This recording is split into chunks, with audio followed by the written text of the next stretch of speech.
But now, one of the things that happened to John Brown was hanged, was he not? And so was Nat Turner. Both were hanged. Tell me something about the hanging of John Brown. Now, I mentioned this in segment 1.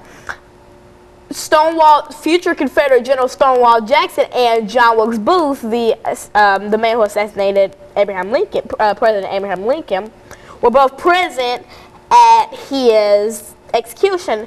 And many people don't know this, but John Wilkes Booth stole a Confederate uniform to gain admission to John Brown's execution. Now, I'm not exactly sure why he wanted to be there so badly that he had to steal a Confederate outfit, but basically, when you think about it, you can think about he wanted to see him die. He wanted to see somebody who cared about slavery die, perish. And so with these two insurrections, the John Brown slave insurrection and the Emmett Till, and I think one of the final incidents of violence in the South has to do with the celebration of Dr. King's birthday. What about the assassination of Dr. Martin Luther King, and how would you fit all of that into this violence that you've talked about? Well, the assassination of Martin Luther King, he was shot and killed at the Lorraine Hotel while standing on his balcony, and right below him was Jesse Jackson, who was the first to notice that Martin Luther King perished. And he was murdered because he stood up for African American rights. He fought back against John Crow laws, Jim Crow. Segregation. And people didn't like that. So they decided to shoot him so it would all basically stop. Well, it hasn't. Then came the NAACP, and they became stronger, and then they took over that place.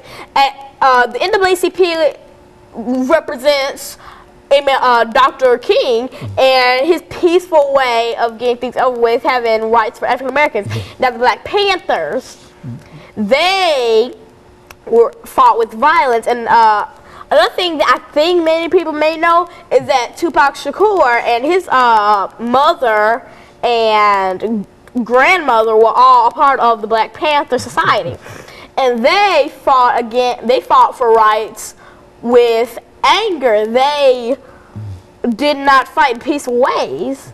The NAACP and Martin Luther King did.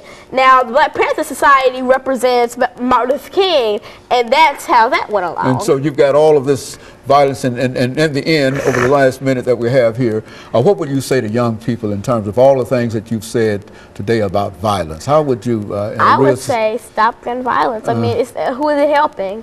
You killing somebody else isn't helping anybody. You're just creating more violence for the world. And what would you say about about the need for guns? Do you think that there's a real need for guns anywhere now? Well, I'm not sure. Guns hurt people. Well, actually, I don't think there is a need for guns, really.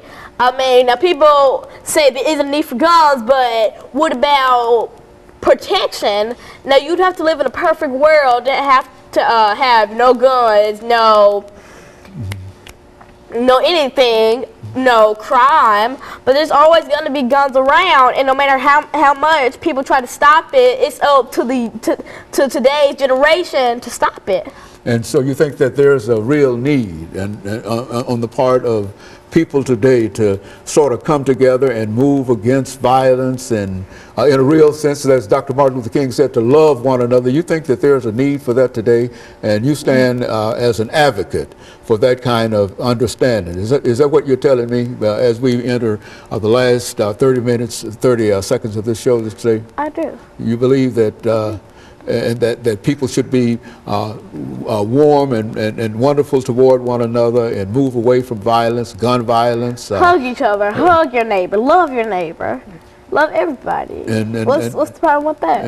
Okay, very good. Of course, Lana, let me thank you again for bringing by that unusual kind of information today. And also let me encourage our audience to tune in again next week for another informative edition of Comments. Thank you and good morning.